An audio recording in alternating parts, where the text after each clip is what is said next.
Have you ever tried to remember exactly what someone said? You knew it mattered. You remembered the moment, but the words were gone.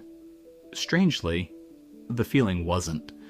You couldn't remember the sentence, but you remembered walking home, feeling lighter, or smaller, or somehow different. Years passed.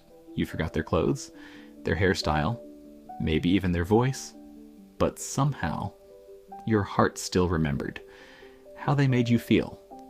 Why does that happen? Let's talk about it. Number one, your brain isn't recording a conversation, it's recording an experience. We like to imagine our memory as a video camera, recording every word, every smile, every detail. But it doesn't work that way. Your brain is constantly asking one question. Did this matter? And one of the fastest ways it answers that question is through emotion. The stronger the feeling, the stronger the memory becomes.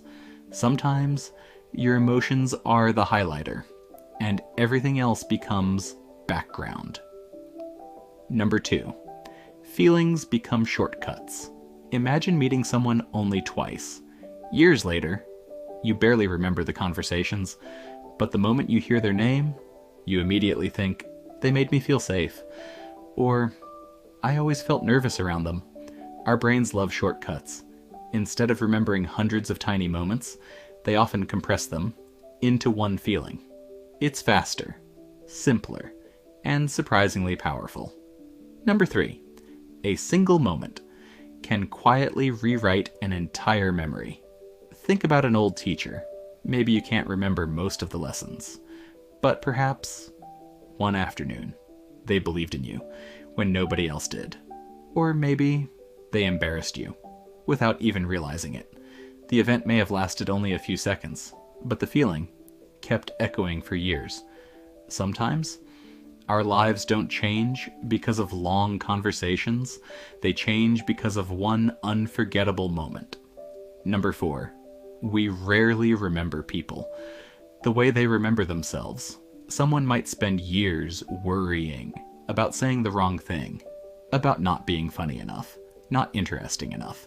Meanwhile, the only thing you remember is that you always felt comfortable around them, or that you always felt accepted.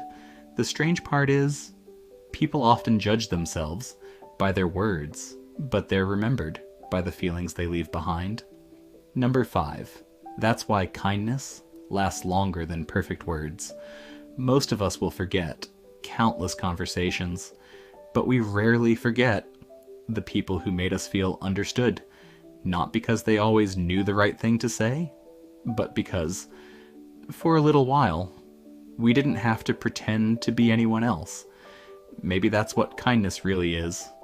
Not perfect advice, not perfect conversations, just giving someone a place where they can finally relax. Here's something worth remembering. Years from now, people probably won't remember every story you told, every joke you made, or every word you chose.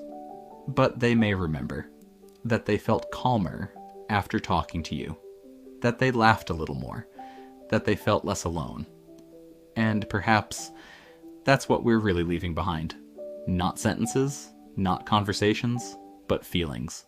Because words fade, memories blur, but the way someone made us feel has a quiet way of staying.